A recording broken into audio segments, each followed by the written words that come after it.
पति हो तो ऐसे। नीलिमा का आज पहला करवा चौथ का व्रत था।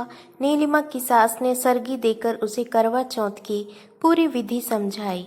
हालांकि नीलिमा ने अपनी मम्मी को करते हुए देखा था, पर हर घर के रीति रिवाज थोड़े बहुत अलग होते हैं, तो नीलिमा ने बड़े ध्यान से विधि को समझा। नीलिमा, शाम 4 बजे तैयार रहना। बाजू वाली चाची के यहाँ करवा माता की पूजा करने जाना है। वहाँ से आने के बाद हम चांद का इंतजार करेंगे और फिर होगी तुम्हारी पहली करवा चौथ की पूजा। और हाँ, अंकित को बोल देना समय से घर आ जाए, नीलिमा की सास ने कहा। ठीक है मम्मी जी, मैं तैयार रहूँगी। इनको पहले ही कह दिया है, ये आ जाएंगे। टिफ़िन तो रखा था ना उसका, या भूल गई? आज उसके हाथ में टिफ़िन नहीं देखा मैंने। सुबह नाश्ता भी नहीं किया। मम्मी जी, मैंने नाश्ता लगाया था उनका, पर वो बोले कि ज़रूरी मीटिंग में जाना है, तो जल्दी जल्दी में टिफ़िन भी छोड़ गए और नाश्ता भी नहीं किया। कहीं लल्ला ने तो व्रत नहीं रख लिया? औरतों की चीज़ें औरतों पे ही अच्छी लगती हैं। नीलिमा को थोड़ा अजीब लगा, पर फिर सोची, हाँ सही तो है, करवा चौथ तो औरतों का व्रत है, वही रखती हैं, मर्द थोड़ी करते हैं ये सब। और खुशकिस्मत होगी वो जिनके पति अपनी पत्नी के लिए दिन भर भूखे रह के उसकी लंबी आयु के लिए दुआ करें। खैर, शाम हो गई। नीलिमा और उसकी सास पूजा करके आ चुकी थी। अंकित भी आ चुके थे। कमरे में अंकित ने नीलिमा को अपनी बाहों में पकड़ते हुए कहा, तो भाई, अब मैं 100 साल जीने वाला हूँ। मेरी बीवी ने आज मेरे लिए भूखे प्यासे रह के व्रत किया है, तो भगवान इतना तो कर ही सकते हैं तुम्हारे लिए। पर कुछ भी कहो, आज बड़ी चमक है तुम्हारे चेहरे पे। भूखे रहने के बाद भी नजर न लगे मेरी जान को मेरी।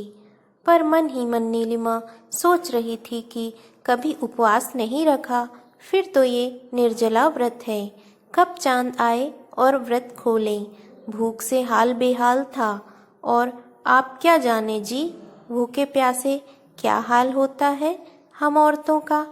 खैर, उधेड़ बुन की स्थिति खत्म हुई और चांद बिना देर किए आसमान पे अपनी छटा बिखेरने लगा। नीलिमा और उसकी सास छत पे अपने अपने पतियों के साथ पहुँचे और पूजा करने लगे। छलनी से देख नीलिमा ने अपने पति की आरती उतारी और आशीर्वाद लिया। अंकित उसे बहुत ध्यान से पूजा करते हुए देख रहा था। पूजा खत्म हुई और व्रत खोलने की घड़ी आई। चलो जी, जल्दी पानी पिला दो, नीलिमा ने पानी से भरा गिलास अंकित को देते हुए कहा। अरे भाई, पूजा कहाँ खत्म हुई है अभी? मैंने तो की नहीं तुम्हारी, मैं भी तो अपनी पत्नी की लंबी उम्र की दुआ करूं। अरे लल्ला, तेरा दिमाग तो ठीक है, तू क्यों करेगा बहू की पूजा? नीलिमा की सास ने आंखें तरेर कर अंकित को देखा। क्यों माँ, मैंने भी तो व्रत रखा है अपनी बीवी के लिए। जब वो मेरी लंबी आयु के लिए भूखे प्यासे रह के मेरे लिए व्रत रख सकती है, तो मैं क्यों नहीं? मैं अकेला जी के क्या करूँगा माँ? जब मेरी पत्नी मेरे साथ नहीं होगी, उसे भी तो मेरे साथ मेरे लिए जीना होगा ना माँ। क्या पापा नहीं चाहते कि आप उनके साथ हमेशा रहें? तो अगर मैंने चाहा तो क्या गलत किया? लेकिन लल्ला, बस माँ, सिर्फ बहू क्यों करे, पति का भी तो कुछ फर्ज है ना माँ। नीलिमा की सास चुपचाप अपने बेटे को अपनी बहू के आरती उतारते देख रही थी। अंकित ने मन से नीलिमा की आरती उतारी और भगवान से उसकी सलामती, खुशी और लंबी उम्र की दुआ मांगी। नीलिमा आंखों में आंसू लिए अंकित को देख रही थी। पूजा के बाद जैसे ही अंकित ने नीलिमा के पैर छुए, नीलिमा एकदम से पीछे हो गई। नीलिमा की सास को जैसे दिल का दौरा पड़ते पड़ते बचा और वो चिल्ला पड़ी, तेरा दिमाग पूरी तरह खराब हो चुका है अंकित, ये क्या कर रहा है तू?